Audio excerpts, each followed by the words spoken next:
नमस्कार साथियों, आपका स्वागत है हमारे यूट्यूब चैनल में। और अब आपको हम वीडियो पार्ट नंबर 2 कंसेप्ट का पार्ट नंबर 2 ज्योमेट्री के अंतर्गत जो आ रहा है उसको मैं आज आपको प्रोवाइड करा रहा हूँ।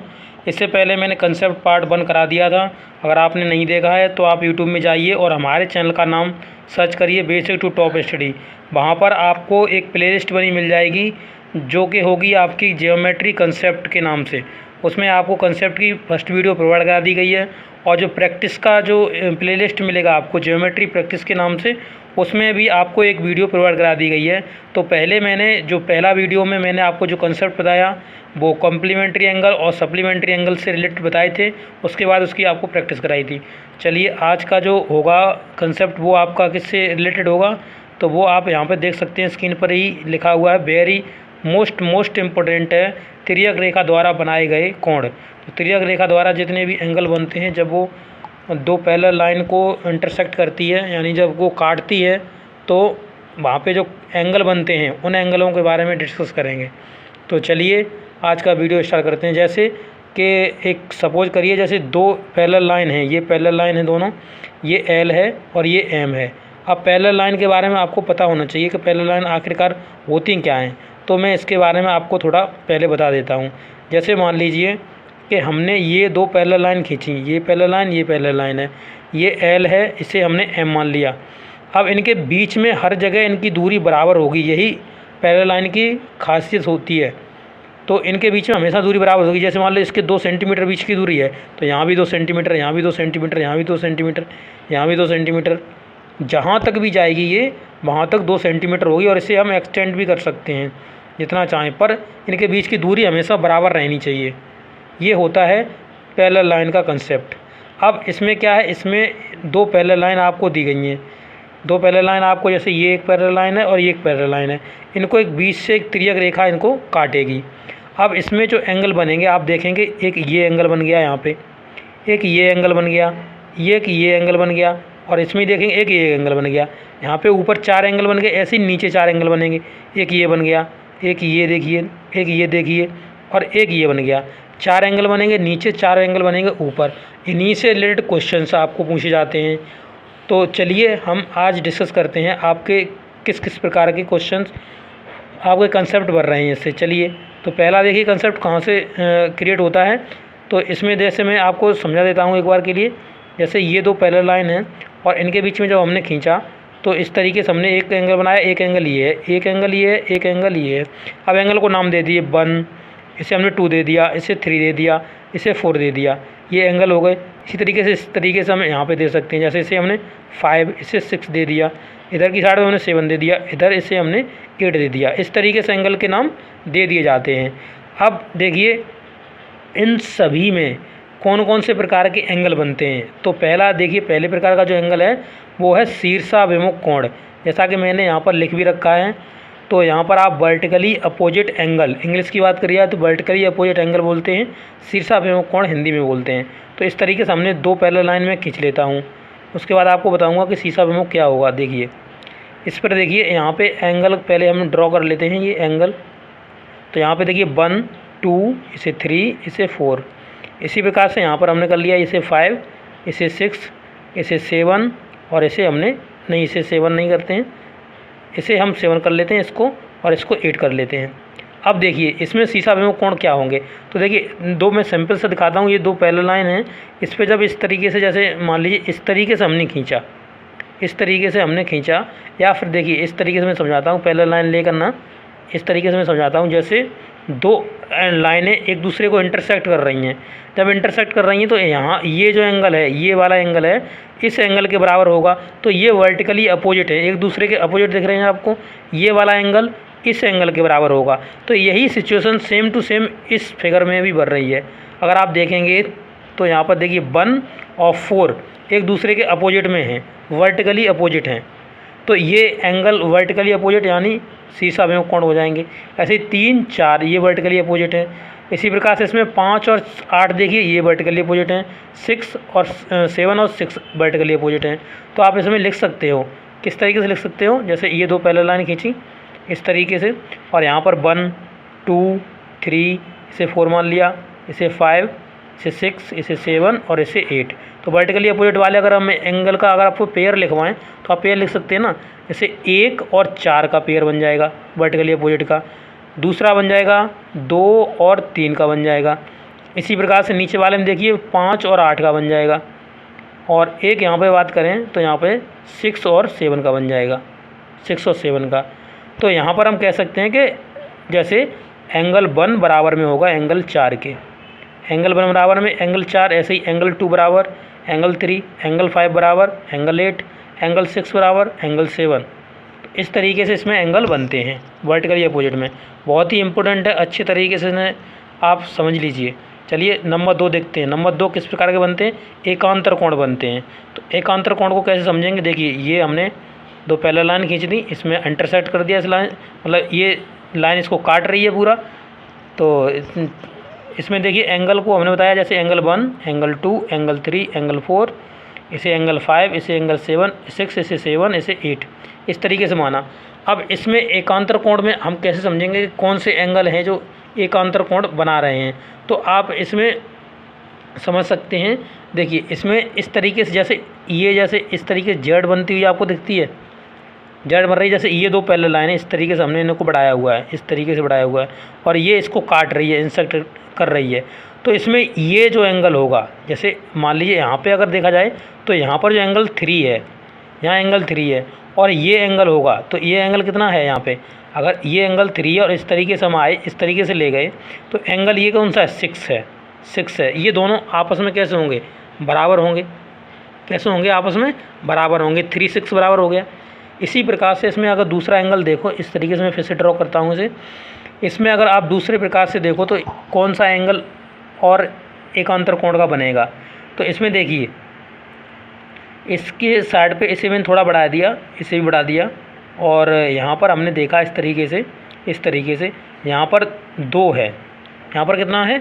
2 है, और यहाँ पर 2 है, और फिर आप नीचे की साइड पे देखेंगे जा कर के 2 के बाद यहाँ पर देखिए, यहाँ पे नीचे बढ़ाते चले गए हैं हम लोग, और यहाँ पर हमने इधर 7 बनाया था। क्या बनाया था? इधर 7 बनाया था। मैं फिर से समझाता हूँ। यहाँ अभी देखिए जैसे ये 2 लाइंस कट रही हैं, ठीक है, इस पर हमने एंगल बनाए थे 1, 2, 3, 4, इधर 5, इधर 6, इधर 7, इधर 8। अब देखिए मैंने बताया कि इस तरीके से पहला एंगल आपको बताया कि इसमें जो एंगल 3 किसके बराबर होगा? एंगल 6 के बराबर होगा, एंगल 6 के बराबर होगा। इसी प्रकार से अब नेक्स्ट हम पोजीशन को अगर देखना चाहें तो इसमें देख सकते हैं ये आगे तक गई है, ये इधर भी आई है, और ये जो लाइन है पैरेलल लाइन ये बढ़ी हुई है इस तरीके से। अब इसमें देखिए इसमें जो एंगल 2 है, एंगल 2 और एंगल 7 है, ये भी एकांतर कोण ही हैं। कैसे हैं? एकांतर कोण हैं।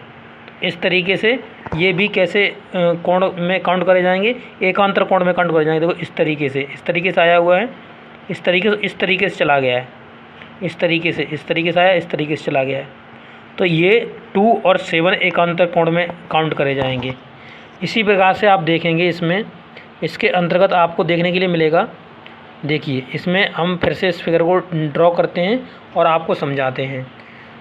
इसमें एंगल 4 और एंगल 5 को आप देखिए, इसमें एंगल 4 और 5 को देखिए।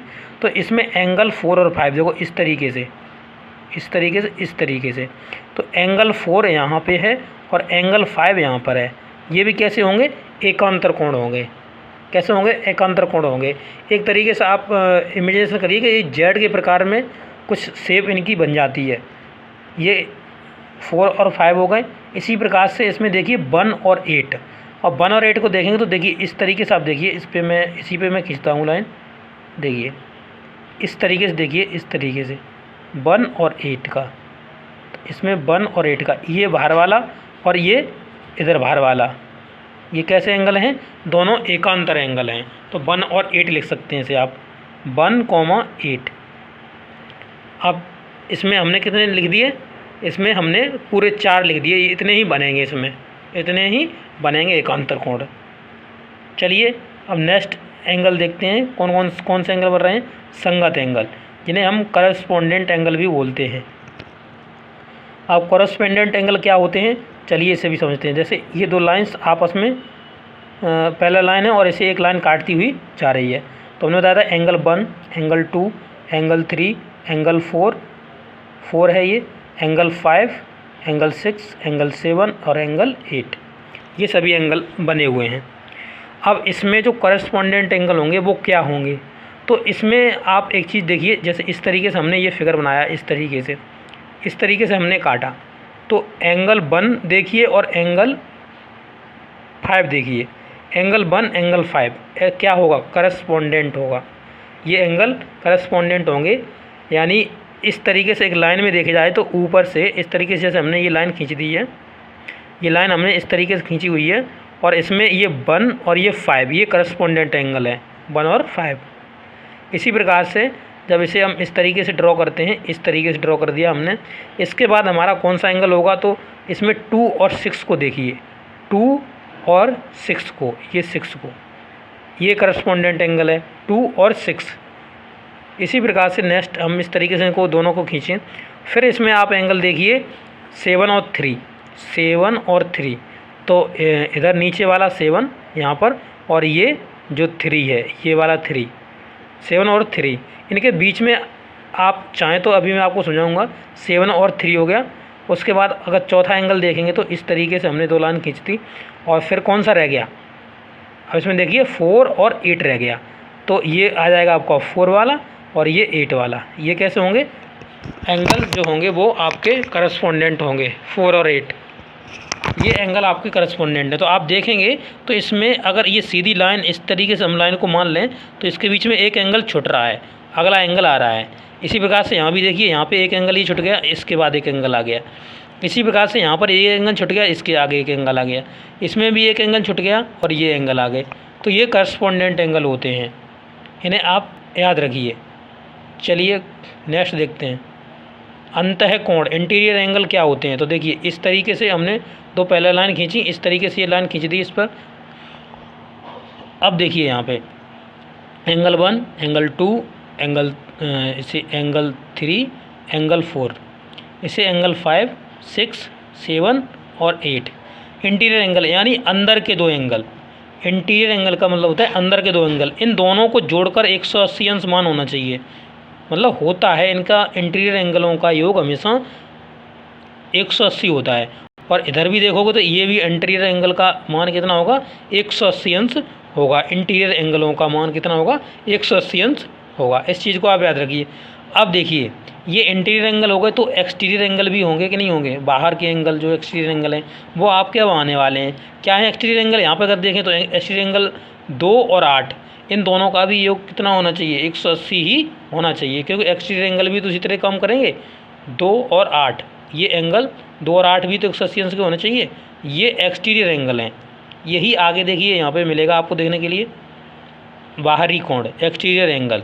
तो एक्सटीरियर एंगल में हमने बताया, देखो इस तरीके से हमने लाइन खींची थी, तो ये एक्सटीरियर एंगल है और ये एक्सटीरियर एंगल है। इसे जैसे हमने 2 माना था, इसे हमने 8 माना था, तो इन दोनों को जोड़ के कितना आना चाहिए, इनको जोड़ कर 180 आना चाहिए। इसमें हमने 1 माना एक्सटीरियर एंगल और इधर 7 एक्सटीरियर एंगल माना, तो इन दोनों को जोड़कर कितना आना चाहिए, 180 अंश आना चाहिए। तो ये एंगल्स हैं जो कि जब 2 पैरेलल लाइन को एक तिर्यक लाइन काटती है, जाती है काटती हुई, तो ये एंगल्स उसमें ड्रॉ होते हैं। तो किस प्रकार के, कितने प्रकार के होते हैं, 5 प्रकार के एंगल। तो हमने जैसे समझे, पहला हमने एंगल समझा अपोजिट, वर्टिकली अपोजिट वाला एंगल, ये वर्टिकली अपोजिट वाला समझा हमने एंगल। उसके बाद हमने वर्टिकली अपोजिट में आपको सेम टू सेम आसानी से बता दिया कि इस ऐसे हम खींचते हैं तो ये और ये एक दूसरे के वर्टिकली अपोजिट हैं, ये एंगल के वर्टिकली अपोजिट है, और यही पोजीशन उसमें भी बनती है। इसी प्रकार से हमने एकांतर कोण बनाया, तो हमने कहा इसमें आप जेड के शेप को देखिए, ये एंगल हो गया कि नहीं हो गया, एकांतर कोण हो गया। इसी प्रकार से इसे बढ़ाते चले जाएंगे आगे, इसे भी बढ़ाते चले जाएंगे। तो यहाँ पर जो लाइन काट के गई थी इस तरीके से, तो यहाँ पर जो 7 था, यहाँ पे 2 था, ये भी एक दूसरे के कैसे हैं, इंटीरियर वो एकांतर कोण हैं, अल्टरनेट एंगल हैं। इसी प्रकार से हमने आपको बताया कि अल्टरनेट एंगल और क्या होते हैं, सब बताया आपको। तो वो चीज़ आपको याद रखनी है, जैसे ये एक एंगल हो गया, ठीक है, एक एंगल ये हो गया। इसके बाद इसका इंटीरियर एंगल देखेंगे तो इसका क्या निकल जाएगा, अल्टरनेट एंगल। तो ये इधर वाला अल्टरनेट एंगल इसका निकल जाएगा इस तरीके से, ये अल्टरनेट एंगल हो गए एक दूसरे को। ये अल्टरनेट एंगल हो गए, ये अल्टरनेट एंगल हो गए, ये अल्टरनेट दोनों एंगल होंगे। इस तरीके से आप समझ सकते हैं। और इसका दो बताया, इसके बाद संगल कोण भी बताया आपको, इसके बाद आपको इंटीरियर एंगल बताए, इसके बाद आपको एक्सटीरियर एंगल बनाए। सब कुछ हमने यहाँ पे आपको बता दिया। अब देखिए हम क्वेश्चन देते हैं आपको, क्वेश्चन देते हैं, क्वेश्चन में आपने को अप्लाई करिए, आपको अच्छी तरह से समझ में आ जाएगा। तो पहला क्वेश्चन इसमें नोट डाउन कर लीजिए। पहला क्वेश्चन बनाता हूँ मैं। तो देखिए कुछ इस तरीके से आपकी शेप दी हुई है, इस तरीके से आपकी शेप दी हुई है, इस तरीके से। अब इस शेप में आपको जो दिया हुआ है वो आप लिख लीजिए। यहाँ पर देखिए ये एल दिया है और ये जो लाइन इधर जा रही है ये एम लाइन है, और ये एक दूसरे के पैरेलल हैं। L parallel M, L parallel M के हैं, मतलब एल और एम पैरेलल हैं एक दूसरे पे। तो अब देखिए पैरेलल का बताया मान, इसे हम थोड़ा फिर से ड्रॉ करता हूँ, थोड़ा गलत ड्रॉ हो गया है। जिसे इस तरीके से हमने इसको ड्रॉ करा और इस लाइन को थोड़ा ऊपर ले जाता हूँ, अब यहाँ पे सही रहेगा। देखिए ये तो है एम और ये है एल, ये दोनों एक दूसरे के पैरेलल हैं, तो पैरेलल के लिए एल पैरेलल एम। अब देखिए इसका मतलब ये है कि इस एम को हम इस तरीके से बढ़ा सकते हैं, इस एल को भी हम इस तरीके से बढ़ा सकते हैं, बढ़ा सकते हैं नहीं बढ़ा सकते हैं। अब इसमें जो एंगल दिए हैं वो आप नोट डाउन कर लीजिए। इसमें ये एंगल दिया है 110 अंश का, दूसरा एंगल आपको दिया हुआ है ये वाला एंगल 100 अंश का, ये 100 अंश का एंगल दिया है। इसके बाद आपको ये थीटा पूछा है, थीटा बराबर क्वेश्चन मार्क। अब आपको ये निकालना है, तो अब देखिए किस तरीके से आप निकालेंगे इसमें। तो इसमें ये 100 का है। अब इस तरीके से आप अगर देखना चाहें, इस तरीके से ये 100 का है, और हमने आपको एक चीज़ अभी बताई थी, इस तरीके से देखिए ये 100 का है, और यहाँ पर आप देखेंगे तो ये दो पैरेलल लाइन ये जा रही हैं, इस तरीके से दो पैरेलल लाइन जा रही हैं, इसको ये लाइन काट रही है। तो ये जब 100 है तो ये यहाँ का ये कितने का एंगल होगा, क्योंकि दोनों का 180 अंश होता है, ये इंटीरियर एंगल हैं और इंटीरियर एंगल का योग हमेशा 180 अंश होता है। तो ये जब 100 है तो ये 80 अंश का हो जाएगा, कितने का 80 अंश का हो जाएगा। अब सुनिए, अब यहाँ पे जब 180 अंश ये 80 अंश का हो गया, कौन सा एंगल 80 अंश का हो गया, ये वाला एंगल, अलग से शेप बता रहा हूँ इसकी। तो इसके वर्टिकली अपोजिट बराबर एंगल होते हैं, तो इसका भी वर्टिकली अपोजिट ये हो जाएगा ना, हो जाएगा। तो ये कितने का हो जाएगा, ये 80 अंश का हो जाएगा। वर्टिकली अपोजिट हमेशा बराबर होते हैं, तो वर्टिकली अपोजिट वाला ये एंगल हो गया, यानी इसे शीर्षाभिमुख कोण बोलेंगे। इसी प्रकार से यहाँ का काम खत्म हो गया हमारा। अब यहाँ पे देखिए, जब ये यहाँ पर 110 अंश है और ये पूरी लाइन जा रही है, इस पर ये पूरी लाइन जा रही है, और स्ट्रेट लाइन पे हमने बताया था हमेशा जो एंगल बनता है इस तरीके से ये बना हुआ है ना, 110 अंश का ये दिखा रहा है। तो ये जो इधर का पार्ट रह गया वो कितना रह गया, 180 अंश का पूरा बनता है, तो ये 70 का रह गया। तो यहाँ भी आप देखेंगे तो ये पार्ट कितना है, 70 है। अब 70, अब ये यहाँ पे देखिए इस तरीके से ये एक त्रिभुज बन गया, इस तरीके से त्रिभुज बन गया ये पूरा, जिसमें ये हमको 80 अंश दिया हुआ है, ये हमें 70 अंश दिया हुआ है, और तीनों का योग होता कितना है, तीनों का योग होता है 180 अंश। तो ये हो गए 150 अंश के। तो ये फिर थीटा कितना बच जाएगा, 30 अंश का। थीटा कितना बच जाएगा, 30 अंश का बच जाएगा। तो इस तरीके से हमने देखा, इसमें हमने आपको बताया कि आपको पहले ये 100 दिया है, 100 कितना दिया था, 100। और इसके बाद आपने देखा कि जब 100 दिया है और यहाँ पर दो लाइन इस तरीके से पैरेलल लाइन का काम कर रही हैं, और यहाँ पर ये तिर्यक रेखा का काम कर रही है, तो ये इंटीरियर एंगल, ये एंगल और ये एंगल दोनों इंटीरियर हैं, और इंटीरियर एंगलों का योग हमेशा कितना होता है, 180 अंश। तो जब ये 100 है तो ये कितना रह जाएगा, 80 का रह गया। अब ये यहाँ पर आप देखेंगे तो इस तरीके से ये कुछ शेप बन गई, आप अगर देखें तो इस तरीके से शेप बन गई, इस तरीके से। यहाँ पर जब ये है, ये वर्टिकली अपोजिट हो गए एक दूसरे के, तो ये 80 अंश, तो ये भी 80 अंश, यहाँ का काम खत्म। इसके बाद यहाँ पर ये 100 था और ये पूरी स्ट्रेट लाइन जा रही है, स्ट्रेट लाइन जा रही है कि नहीं जा रही है, जा रही है। तो जब ये 110 है तो ये वाला कितना बचेगा, ये वाला 70 अंश बचेगा। फिर ये पूरे हम इस एंगल में आ गए, ये 70 का, ये 80 का, तो यहाँ कितना रहेगा, 30 रह जाएगा, क्योंकि तीनों का 180 अंश योग होता है। तो ये इस तरीके से हमने 30 अंश निकाल लेंगे इसका। ओके, अब देखिए next question, next question draw करिए। देखिए नेक्स्ट क्वेश्चन है क्वेश्चन नंबर 2 आपका, नोट डाउन करते जाइए। देखो इस तरीके से लाइन खींची हुई है, ये फिर ये लाइन इस तरीके से बना हुआ है। ये है L, ये है आपकी M, और L और M हमेशा पैरेलल हैं इसमें, कितनी है, पैरेलल हैं एक दूसरे के। इसमें जो ये पॉइंट ए दिया हुआ है, यहाँ पर एंगल बताया गया है कि ये 45 अंश का है। कितना है, 45 अंश का। ये थीटा यहाँ पर आपको पूछा हुआ है और यहाँ पर पॉइंट बी दिया है, ओके, और पैरेलल एम दिया है। अब आपको निकालना है, किस तरीके से आप निकालेंगे। तो आप अगर देखेंगे तो देखिए, इसमें मैं आपको ड्रॉ करके दिखाता हूँ। जैसे ये जब पैरेलल लाइन है तो इन्हें हम आगे भी बढ़ा सकते हैं इस तरीके से, इसे भी हम आगे बढ़ा सकते हैं इस तरीके से। और जब ये तिर्यक रेखा आप देख रहे होंगे, ये तिर्यक रेखा का कम कर रही है ये वाली लाइन, तो इसे हम आगे भी तो बढ़ा के ले जा सकते हैं इस तरीके से, इस तरीके से ले गए ना, इस तरीके से बढ़ा के। अब जब ले गए तो आप इस तरीके से, अब देखिए इसमें ये और ये वाली शेप देखिए, ये जेड के आकार की शेप बन रही है कि नहीं बन रही है। ये देखिए यहाँ से अलग से ये जेड प्रकार की शेप बन रही है। तो जब ये एंगल जो अल्टरनेट एंगल होता है ये 45 अंश का है, तो ये भी तो 45 अंश का अल्टरनेट एंगल निकल आएगा कि नहीं निकल आएगा, ऑब्वियसली निकल आएगा। और इसमें एक और एंगल दिया हुआ है, वो मैं लिखना भूल गया हूँ, चलो मैं लिख देता हूँ। यहाँ पर जो एंगल दिया हुआ है ना, ये जो एंगल दिया हुआ है ये यहाँ पर 30 अंश का दिया हुआ है। कितने का, 30 अंश का एंगल दिया हुआ है। अब यहाँ पर देखिए ये 30 अंश हो गया, ये 45 अंश हो गया, टोटल कितना हो गया, 75 अंश। कितना, 75 अंश हो गया।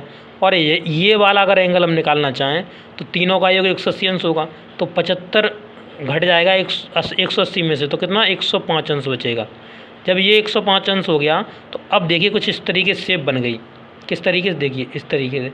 जब ये 105 अंश का हो गया, ये 105, और ये पूरा मतलब इधर का कितना रह जाएगा, इधर का 75 रह जाएगा, क्योंकि ये पूरा कितने का बनता है, 180 का। तो 180 हमें पूरा जोड़ के करना था, तो 75 आ गया। थीटा बराबर आ गया कितना, 75। यही आपका आंसर हो जाएगा, 75। ओके, अब नेक्स्ट क्वेश्चन ले लीजिए इसी पर। अगला क्वेश्चन देखते हैं। देखिए क्वेश्चन नंबर नेक्स्ट, बहुत ही इंपॉर्टेंट क्वेश्चन है, आराम से नहीं समझते जाइए। देखिए क्वेश्चन नंबर ये 3 है हमारा, क्वेश्चन नंबर 3। देखिए एक ये पैरेलल लाइन है और इस तरीके से जा रही है, ये एक पैरेलल लाइन है और इस तरीके से ये जा रही है। अब यहाँ पर देखिए, यहाँ पर जो इन्होंने बताया है कि ये जो है ये आपका अल्फ़ा है, ये आपका बीटा है और ये आपका गामा है, अल्फ़ा बीटा गामा। और इन्होंने क्वेश्चन में पूछा क्या हुआ है, इन्होंने पूछा हुआ है alpha plus beta plus gamma का वैल्यू बताइए कितना होगा, अल्फ़ा बीटा गामा तीनों का वैल्यू पूछा हुआ है आपसे। अब इस क्वेश्चन को आप कैसे सॉल्व करेंगे, और यहाँ पर बताया है ये एल है और ये एम है, ये दोनों कैसी हैं, एल और एम पैरेलल हैं एक दूसरे के, एक दूसरे के पैरेलल हैं। पैरेलल हैं तो हम इन्हें आगे बढ़ा सकते हैं इस तरीके से, इस तरीके से आगे बढ़ा सकते हैं, इस तरीके से बढ़ा दिया हमने आगे। अब देखिए यहाँ पर अगर इसे हम देखना चाहें तो ये अल्फ़ा था, तो यहाँ पर ये कितना रह जाएगा, 180 माइनस का अल्फ़ा। अब ये क्यों लिख दिया, क्योंकि पूरा स्ट्रेट लाइन पर कितना होता है, 180 अंश का हो जाता है। तो इधर का दिया था ना, तो इधर का रह जाएगा फिर घटा के 180 में से। इसी प्रकार से रंग चेंज करता हूँ, कलर चेंज कर लूँ इसका। देखिए अब यहाँ पे 180 माइनस अल्फ़ा हो गया ना। इसी प्रकार से यहाँ पर जब अल्फ़ा बीटा दिया हुआ है तो ये वाला एंगल कितना होगा, ये वाला जो एंगल हो जाएगा वो हो जाएगा 180 माइनस का बीटा, 180 माइनस का बीटा। और ये जब गामा दिया हुआ है तो इधर का एंगल कितना हो जाएगा, इधर का एंगल हो जाएगा 180 माइनस गामा। ये कौन सा है, ये वाला एंगल 180 माइनस गामा। अब देखिए यहाँ पर अगर आप देखें तो ये जो देखिए ये वाला पोर्शन हमने 180 माइनस अल्फ़ा निकाला था ना, ये वाला एंगल ये, और इस तरीके से आप देखिए इस तरीके से इसकी जेड बढ़ रहा है इस तरीके से।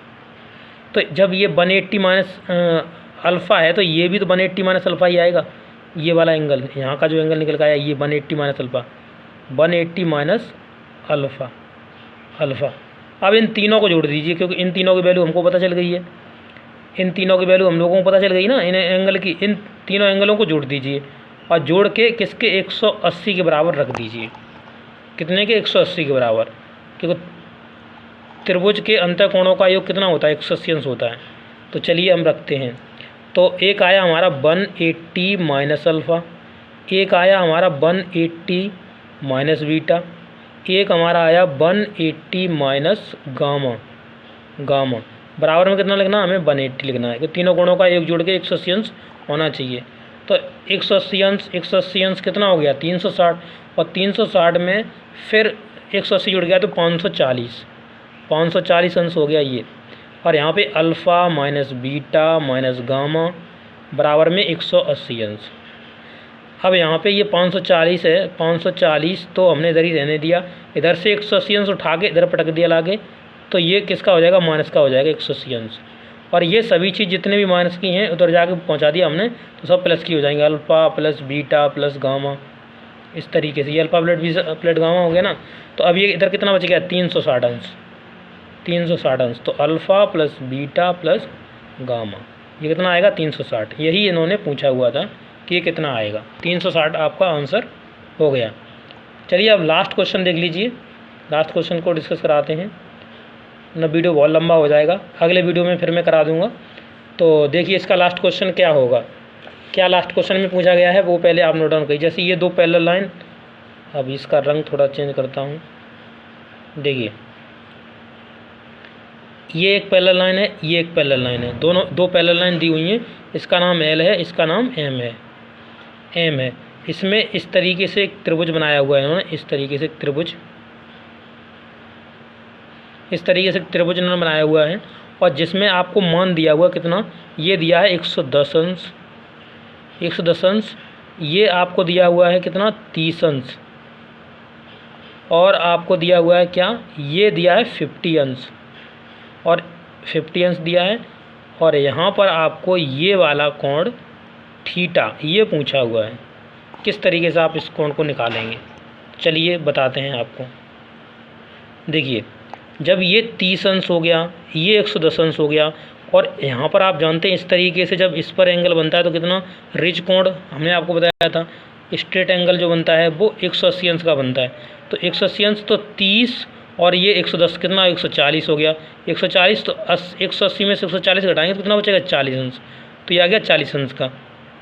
ओके 140 अंश का आ गया ना।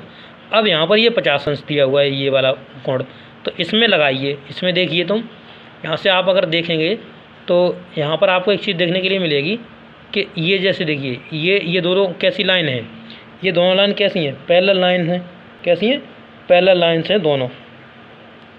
और यहाँ पर जो आप देखेंगे ये पैरेलल लाइन है और ये पैरेलल लाइन है एक दूसरे, ये दोनों पैरेलल लाइन है एक दूसरे खिंची हुई हैं। यहाँ पर ये वाला 30 अंश एंगल निकला है, या कितना 30 अंश एंगल निकला है। अब मैं अगर ये पूछना चाहूँ तो ये एंगल कितना होता है, ये एंगल कितना होगा, तो आप कैसे पहचानेंगे कि एंगल होगा कितना। तो इसमें आपको एक थ्योरम दिखाई दे रही होगी, अगर आप ने तिर्यक रेखा का अगर आपको सब कुछ पता है तो आप जान सकते हैं। देखिए ये 110 है, ये कितना है 110 है, और इसमें आप अगर देखेंगे तो ये एंगल और ये टोटल का एंगल ये बराबर होंगे, क्योंकि ये अल्टरनेट एंगल हैं। कैसे अल्टरनेट एंगल हैं, तो ये जब 50 हो गया तो इधर का कितना बचेगा, जब 110 टोटल करना है क्योंकि वो दोनों बराबर होंगे ना, तो ये कितना 60 अंश का बचेगा। जब ये 60 अंश का बचेगा तो ये कितना हो गया टोटल 100 अंश हो गया, और 100 और ये फिर थीटा कितना रह जाएगा, क्योंकि 180 होता है तो ये 80 अंश का रह जाएगा। ये आपका आंसर हो जाएगा। एक बार मैं फिर समझा देता हूँ, जैसे देखिए इस तरीके से ये बना हुआ था।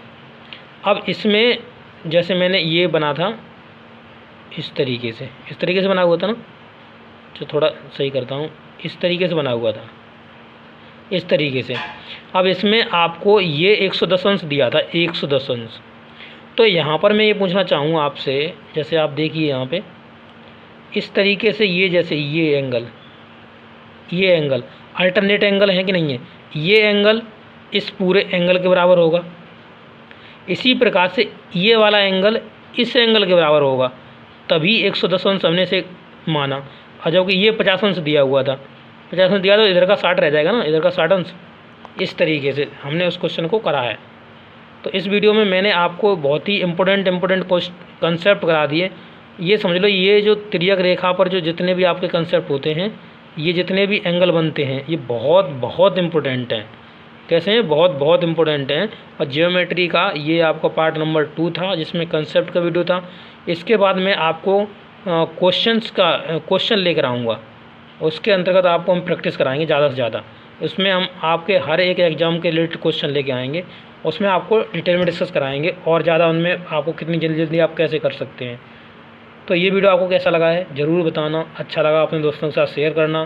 कहीं भी कंसेप्ट में कोई कंसेप्ट आपका समझ के मजबूत नहीं हो पाया, कहीं आपको डाउट है तो आप हमें पूछिए, हम आपको बताएंगे। चलिए तो अगले वीडियो में मिलेंगे, तब तक के लिए आपसे लेंगे विदा। Thank you.